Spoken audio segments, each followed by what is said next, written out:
প্রতিটা বিগিনারই যেটা জানতে চায় সেটা হলো কিভাবে ব্যাকগ্রাউন্ড পরিবর্তন করা যায়, তাও আবার এলোমেলো চুলগুলো না বাদ দিয়ে, যেটা এরকম এরকম বা এরকম হয়ে থাকে, বা আপনাদের পছন্দ মতো যে কোনো ব্যাকগ্রাউন্ডেও হতে পারে। তো চলুন কথা না বাড়িয়ে কাজটা করা যাক। হেই হোয়াটসঅ্যাপ গাইস, আমি ফাহাদ বিন অভি। আজকে আপনাদেরকে আমি দেখাবো কিভাবে যে কোনো ছবি থেকে ব্যাকগ্রাউন্ড আলাদা করতে পারবেন, তাও আবার এরকম এলোমেলো চুল না কেটে। তো চলুন কথা না বাড়িয়ে কাজটা করা যাক।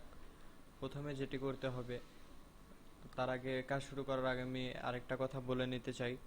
আমি যথাসম্ভব সিম্পল ছবি ব্যবহার করার চেষ্টা করেছি। আপনারা যদি পার্সোনালি প্র্যাকটিসের জন্য ব্যবহার করতে চান তাহলে ছবির লিঙ্ক ডিসক্রিপশনে দেওয়া আছে, অথবা আপনারা চাইলে আপনাদের পছন্দ মতো ছবিও ব্যবহার করতে পারেন। তো চলুন আমরা প্রথমে কুইক সিলেকশন টুল দিয়ে তার মডেলের দেহের বেসিক অংশগুলো সিলেক্ট করি। কুইক সিলেকশন টুলটা আসলে অনেক সুন্দর একটা টুল, যেটা দিয়ে খুব তাড়াতাড়ি সিলেক্ট করা যায়। যদিও এটা দিয়ে অ্যাকুরেট সিলেক্ট হয় না, তারপরেও মোটামুটি কাজ চালানোর মতো অনেক ভালো মানের সিলেকশনই পেতে পারেন।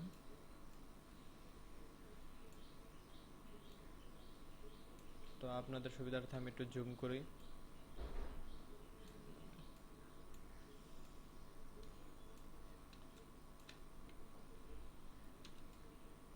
তো দেখুন আমি মোটামুটি একটা সিলেকশন করে ফেলেছি।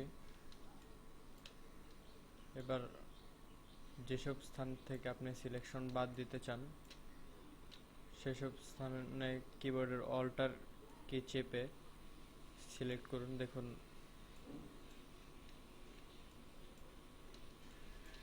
দেখুন ওইসব অংশ বাদ পড়েছে।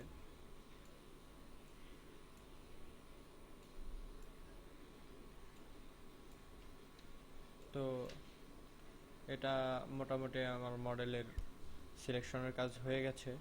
এখন যেটি করতে হবে সেটি হলো একটি লেয়ার মাস্ক নিতে হবে। তো আমরা এখানে ক্লিক করে একটি লেয়ার মাস্ক নিলাম। তো লেয়ার মাস্কে রাইট ক্লিক করে রিফাইন মাস্কে সিলেক্ট করুন। তো এখানে প্রথমে স্মার্ট রেডিয়াস বাড়িয়ে নিতে পারেন। তো স্মার্ট রেডিয়াস বাড়ানোর পরে আপনি এটাও বাড়িয়ে নেবেন, তাহলে আপনার মডেলের চুলের নিচের দিকের অংশগুলো মোটামুটি গাঢ় কালো কালার হয়ে যাবে। এবং কিবোর্ডের ব্র্যাকেট কি ব্যবহার করে আপনি আপনার ব্রাশের সাইজ ছোট বড় করে নিতে পারেন প্রয়োজন অনুযায়ী। তো দেখুন আমরা এখানে ঘষছি। তো এখন আপনার মনে প্রশ্ন আসতে পারে যে ঘষলে তো আগের ব্যাকগ্রাউন্ডে ফিরে আসছে, তো লাভ কি? তো দেখুন যখন ঘষা শেষ হবে তখন ম্যাজিক, হ্যাঁ আমি এটাই বলছিলাম। তো দেখুন মোটামুটি একটা অবস্থান পেয়েছি। তো একটু লক্ষ্য করলে খেয়াল করবেন স্মার্ট রেডিয়াস বাড়ানোর কারণে মডেলের নাকের এবং মুখের এখান থেকে কিছু নাই হয়ে গেছে। তো এখানে আমরা ব্র্যাকেট কি ব্যবহার করে ব্রাশের সাইজ ছোট করলাম এবং অল্টার কি চেপে আমরা এখানে পেইন্ট করলাম। তো দেখুন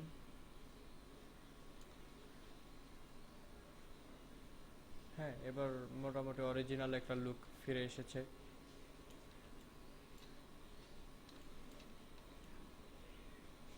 হ্যাঁ ঠিক আছে। তো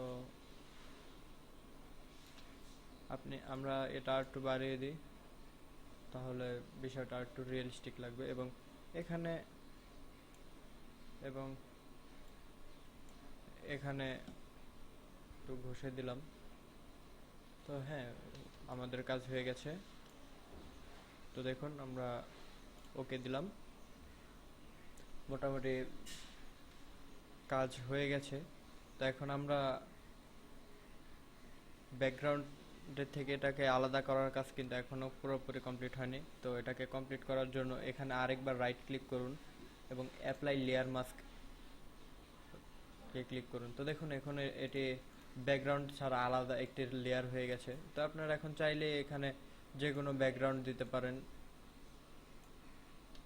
যদি ধরুন আমি যদি এই কালারটা দিই, তাহলে দেখুন এই কালারের সাথে অ্যাকুরেট ভাবে মিলে গেছে।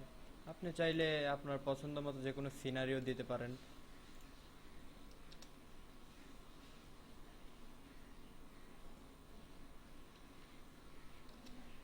এরকম। তারপরে যে কোনো কালার সাচ এজ হোয়াইট বা আপনার পছন্দ মতো কালার, যেটা আপনার ভাল লাগে যে কোনো সিনারি দিতে পারেন। তবে চেষ্টা করবেন যে ছবিটি ব্যবহার করতে সেটি যেন কোনো সাদা ব্যাকগ্রাউন্ড বা এক কালার ব্যাকগ্রাউন্ডে তোলা ছবি হয়, তাহলে আপনাদের কাজ করতে সুবিধা হবে। আশা করি আমার ভিডিওটি ভালো লেগেছে। যদি আমার ভিডিওটি ভালো লাগে তাহলে অবশ্যই আমার চ্যানেল লাইক, কমেন্ট এবং সাবস্ক্রাইব করুন। ধন্যবাদ।